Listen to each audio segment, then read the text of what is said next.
The views and opinions expressed by the following program are those of the host, guests, and callers and are not necessarily those of this station or Webster Rock Hill Ministries, its management, or other hosts or underwriting sponsors.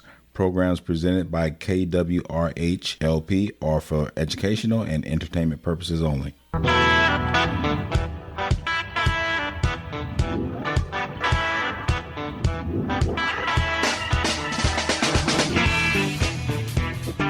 Good morning. You're listening to In Tune with Arnold Stricker and Ellie Wharton. Hey, we're glad everybody tuned in today, Ellie. Well, you know, what else are they going to do? It's raining outside.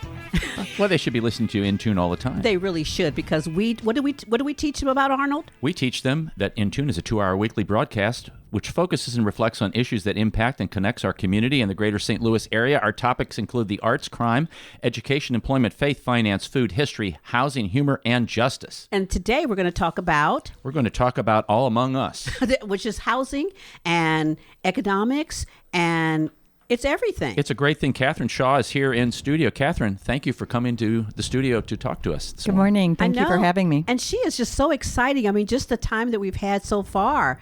I'm so interested to hear what she's doing. Tell us a little bit about who you are, and then we'll talk about what you're doing in All Among Us. Sure. So I was born and raised in St. Charles, Missouri. And about 12 years ago, I started getting involved in the lives of the chronically homeless downtown St. Louis. And then it also just being involved in the lives of single moms who were coming from extreme poverty, that though they weren't living on the street, they had one foot on the street. And so for about 12 years, we just started off with just a couple men. And by the end of the 12 years, we were serving about 250 people. Wow. And we knew their names, and we knew their allergies, and we knew them as people. So what we did was offer relief, and we built relationships during that time. You know, and one of the things that we, as the common denominator, is building relationships, getting to know people, getting as individuals, and not just some homeless person that you see walking by. So what do you do at All Among Us? Sure. So about 2.5 years ago, I quit my day job and started the nonprofit All Among Us. And originally, it was our mission to still be in the lives of chronically homeless. And as Larry Rice had closed down his shelter, and as the city of St. Louis had opened up a men's shelter and a women's shelter and made some commitments there that didn't end up panning out for the women, All Among Us was offered the opportunity to renovate a historical church building in the city of Ferguson. So it was a building built in 1927 that had sat vacant for about 10 years. And so we started looking at that building and saying, okay, if per square footage this building can house about 16 women, then what does that look like? Is that still something we would want to do as a shelter? Or is that something we want to say, okay, with 16 women, we have more opportunities to provide programs. We have more opportunity to provide long-term transitional housing, more opportunities to provide different opportunities that would actually change their lives going forward for decades and generations to come. Now, Catherine, when you say it's actually going to change their lives, mm-hmm. you're working from the model of, if you work it long enough, you should work yourself out of the job, right? Because you've helped to come up with solutions for these women, which has empowered them, not enabled them. Mm-hmm. I don't think that's true, in that I think there's enough people living in poverty in our area that this job's going to be around for a very long time. A long time. So we can only have 16 women. At a time. At a time, that's right. And so we'll actually be starting with 4 women and making sure those women come in and feel safe and secure, and that they end up becoming leaders, and they end up understanding what it means to be a good employee before they ever go to work for somebody. So unlike what some shelters may be like, where they want you looking for a job the next day, that's not our model. Our model is, if you're coming in and you've experienced a trauma of poverty, if you've experienced a trauma of abuse, of neglect, we want time for you to heal from those traumas prior to putting yourself in a position where you're responsible at a job, or even prior to entering back into maybe the lives of your children. We want to provide that time for you to become healthy and to have a foundation and then enter into those relationships and those jobs from that place of having actually a few bricks underneath your feet. Will women be coming with their children? No, ma'am. Again, per square footage, we can only have 16 women. So we actually did some research to see what was the black hole in St. Louis. And so what we found is if you were a woman with children, there were places for you to go. If you suffered from addiction, you had homes you could go to. If you suffered from mental illness, if you were a vet, you certainly did. If you were a woman just with children, if you were pregnant, there were places in St. Louis. But what there wasn't was if you're a woman living in poverty, say couch surfing, sleeping on an uncle's sofa, but not really knowing if you can stay past Friday night, or if you're on disability and so you stay at a cheap motel for maybe 10 days a week and then you have to figure out the other 20 days, that you have barriers that you yourself cannot jump over. Those are the women we want. That when we meet with those women and say, what barriers are keeping you stuck in this cycle of poverty? Name them for us. And then I am positive that with our group of donors, our group of volunteers, with the Women's Care Center, with the staff, that those barriers can be torn down. Now that your barriers are torn down, now what opportunities do you want? And when we ask those questions, we want to see the light come on in somebody's eyes of, oh my goodness, if only I was offered an opportunity, I know exactly what I would do with that. So do women seek you out? Do they look for you? Do you solicit? Do other organizations recommend you? So how does Yes. somebody arrive at all of the above? How does somebody arrive at where you are? Right. It is all the above. We don't take government funding and we don't take funding from the United Way. And it is our hope that people will come to us from hearing about us on your station today, reading about us in the Post-Dispatch, and that different organizations will say, we had a large organization in Ferguson contact us and say, we have an employee who's sleeping in a car. And so we were able to then introduce ourselves to that person. We've had chaplains coming from a police department and saying, we know of somebody. They might be referred to us by you. You may say, wait a minute, that's my sister-in-law, or I have a cousin who's living in that kind of poverty. So we wanted the women to be able to come from just various different organizations and people who might refer them to us. And again, they can also call themselves. Multiple question here, kind of intertwined. So you get individuals who come in and maybe they're forced to go, or maybe they go, well, I'll try it. I'll see what they have to say. And then linking that with the mission, which says, the mission of All Among Us is to provide opportunities for individuals with a desire to transition from generational poverty towards self-sufficiency. That with a desire to, do you vet them somehow? Are there individuals who are like, yeah, I'd like to do that, but it's more than I can do right now, or... Sure. There'll be no woman who's forced to come into our Women's Care Center. Not at all. Mm-hmm. It will be women with the desire to. So yes, we have an application process that we go through with them, and they will end up meeting with 3 different people from All Among Us before they're accepted into the program, because what we want to know is that they can't wait to get started on this journey with us. That's what we're going to need to see during our time with them. So again, we're not looking for women who simply can't pay their rent this month and that they're looking as this for a Band-Aid. That's not going to be the right program for them. And so once we meet these people, that if we give you these opportunities, what opportunities do you want? And that woman says, oh my goodness, I have always wanted to get my associate's degree in this area. Great. Come be with us for two years. Let's get your debt paid off. Let's go through financial literacy classes. Let's go through life skills where fear does not end up coming out of your mouth in ways that get you fired from a job. So let's learn these things while you're here, that then once you get your associate's degree, you're going to be able to actually go to work with that degree and work in that profession. That's been something that's been a dream of yours for a while. That's really interesting, Ellie, because there's 9 things. They have I'm just kind of reading from the website right now. You have workforce readiness, life skills, financial literacy, housing assistance, mental health service coordination, courage for change, 12-step program, AA and Al-Anon, arts and creative experiences, and health and wellness. And you think about how many times somebody who's not homeless struggles with some of those things occasionally or on an ongoing basis. Someone who's homeless and someone who's a woman who's homeless is really kind of at a very disadvantage. Absolutely. And almost, it's like, how do I get out of this hole? Right. And so you're providing these kinds of activities. Unpack a couple of these for us, Catherine, if you might. Sure.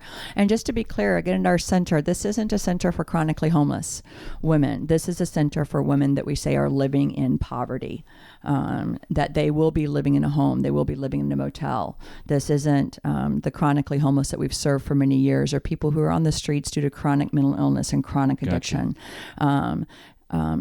These women are going to be women who are stuck not having food to eat that last week of the month, who don't have a car, they don't have access to transportation, they don't have access to bus fare to get to a job. Those again, we say just those simple barriers. The women who say they get a job and say they get a car, but now the battery's dead.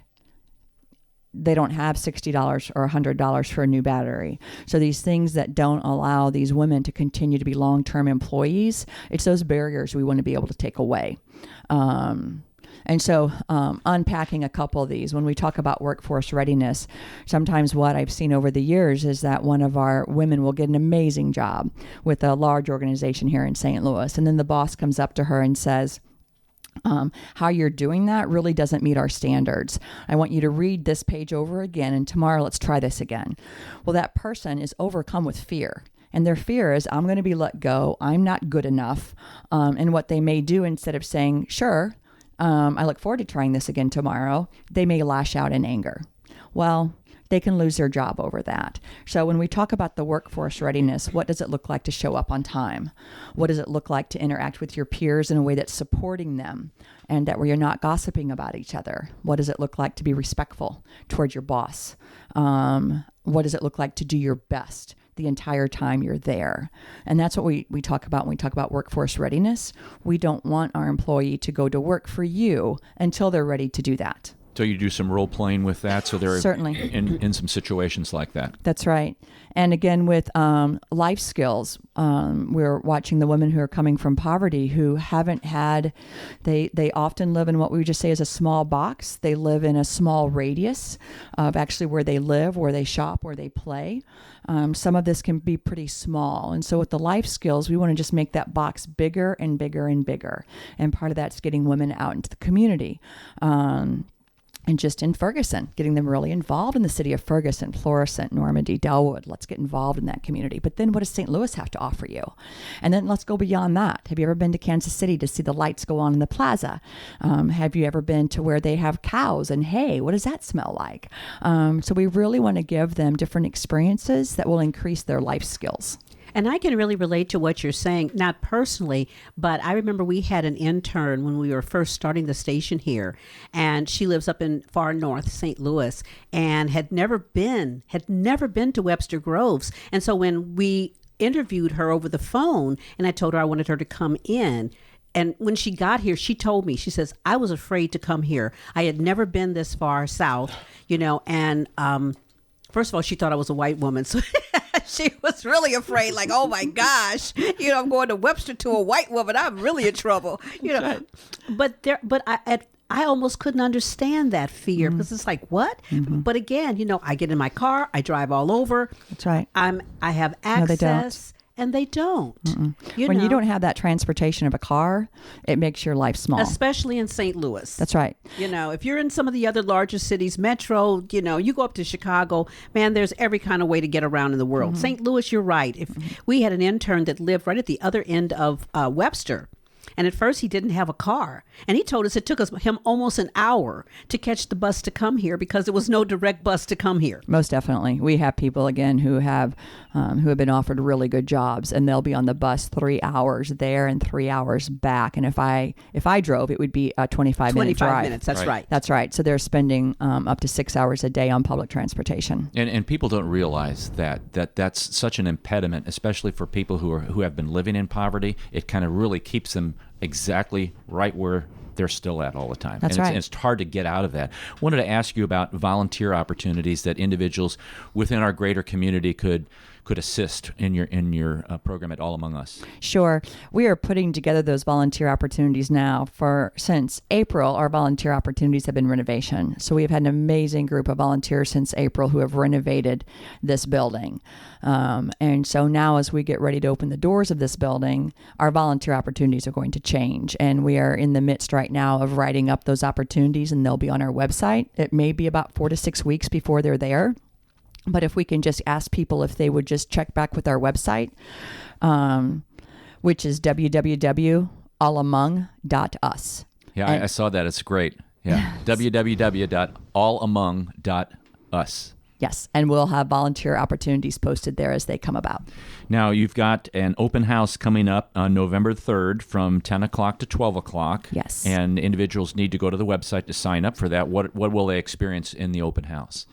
So for anybody who's been watching us on Facebook, you'll be able to see this building that has gone from, again, being a building that was abandoned for 10 years, that had water and mud on the floor, that had trash and kitchen cabinets hung on every wall. And now what you're walking into is just a beautiful building that has been renovated into a home for these women. And I think when you walk in and you just see the peaceful sanctuary of the large room is incredible. When you watch how the bedroom areas downstairs have been set up for them, it's going to be so welcoming for these women.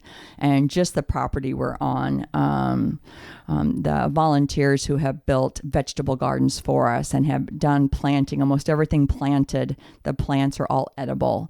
And so when you just watch the work and the patios that have been made for the women so they can have areas to go out and build relationships one-on-one, I think it's a really wonderful thing for the community to come see. And especially if you're in the Ferguson, Florissant area, this is it's a nonprofit that's going to have a huge impact, I believe, on that area.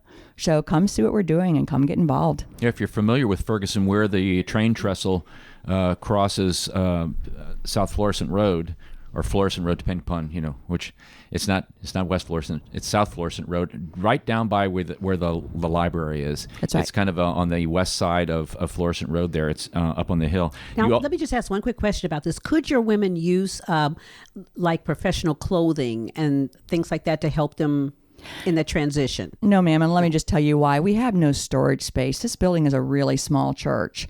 And so the clothing is something that we have provided for years to the homeless, and that we just had Goodwill was basically set up in my house. And now as we transition into this space, we are now having a few stores in the area who are allowing our women to come in and shop at their secondhand stores. So they'll be able to go in there and get what they need. So we're not accepting any donations of clothing, shoes, purses.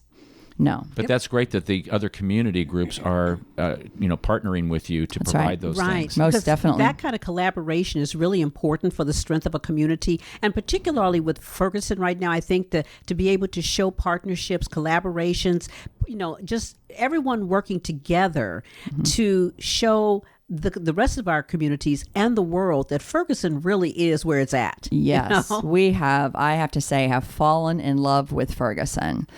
Ferguson has welcomed us from the beginning. The people of Ferguson have been so kind and supportive of us and just excited. It has been just a joy to get to know Ferguson, the people of Ferguson. I've heard many times, that people from Ferguson, when I started to meet other people from Ferguson who were really, really just enraged at the image that had been projected of Ferguson, and to the world. And I actually met people that were in other parts of the country, and I said, "Oh, I'm from St. Louis," and this was during the time of the situation Sure. with Mike Brown, and the first thing they wanted to ask was, "How close do you live to Ferguson?" That's right. Right. It's time to let go of that. It is time to let go of that. It's just time to let go of that. It's not the Ferguson. So I've been in Ferguson for not quite 2 years, and I have to say that it's time to let that go. That there are bigger conversations going on in Ferguson that are much more important than that right now. And again, when we talk about racial issues, when I say we've been accepted by everyone, I mean everyone. That certainly I have not felt the racial tension toward our nonprofit at all. All we have felt is just support. Very good. Excellent. Catherine, what I appreciate about what you're doing in the group, it's extremely important. You didn't You weren't told to do it. It's something that a passion developed within you. You are trying to make a difference on your own. It's not any government support. You're a nonprofit.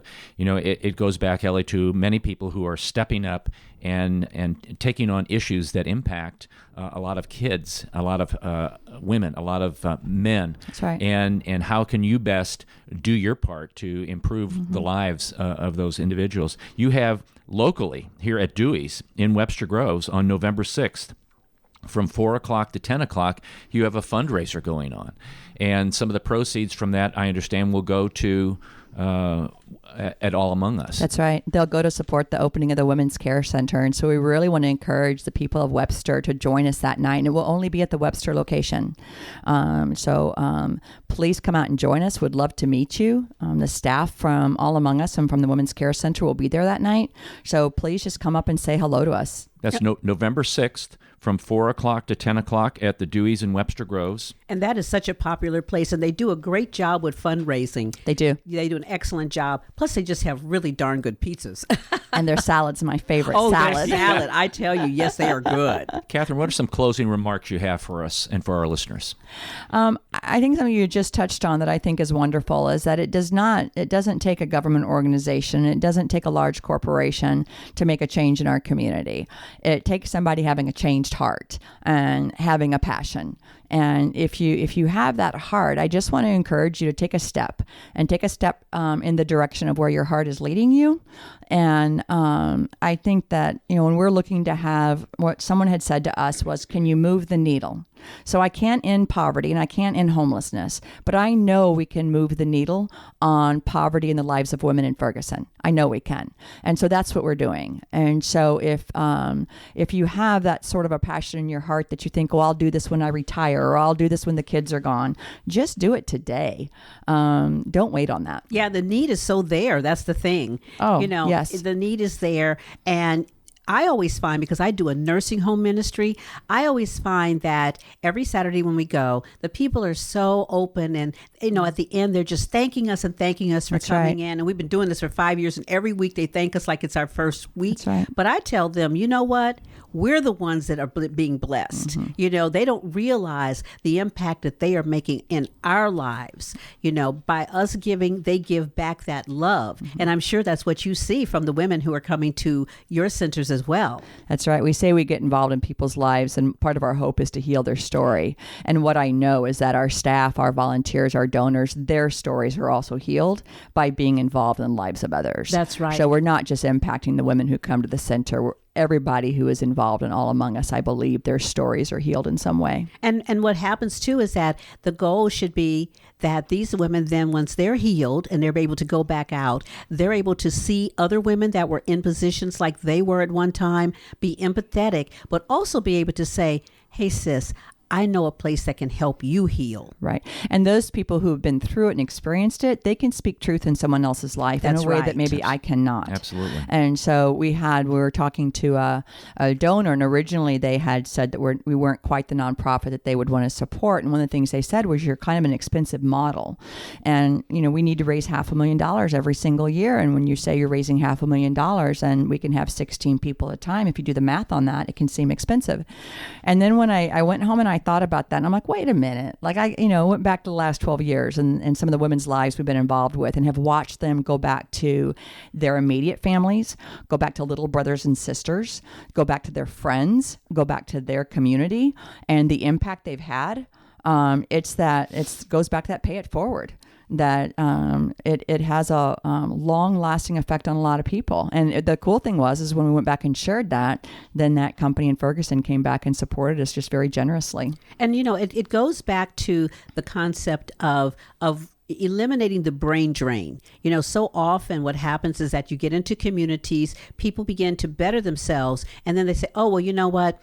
I'm better now. I'm going to go live in Chesterfield, No. and they take all of their expertise and their passion out there where there's plenty of passion already, instead of saying, you know what? I got it right here in Ferguson. Let me stay here and help the people of Ferguson. I think what's really important that we're doing is what no one else is doing, is that when they graduate from the program in 2 years, our next step is helping them get get into affordable housing. And if we don't get our arms around that step, we're not going to be successful as a women's care center. So we know that our next step is affordable housing for our women, and we stay in their lives forever. So when you graduate from the Women's Care Center, that's not the end of your relationship with us. You still come back and volunteer. You come back for spaghetti and movie nights. We will continue to be your community in Ferguson. Excellent. Wow. Great That's thing. an excellent model. Thank you so much. Catherine Thank you Shaw, all. thank you for coming in today. Catherine Shaw from All Among Us.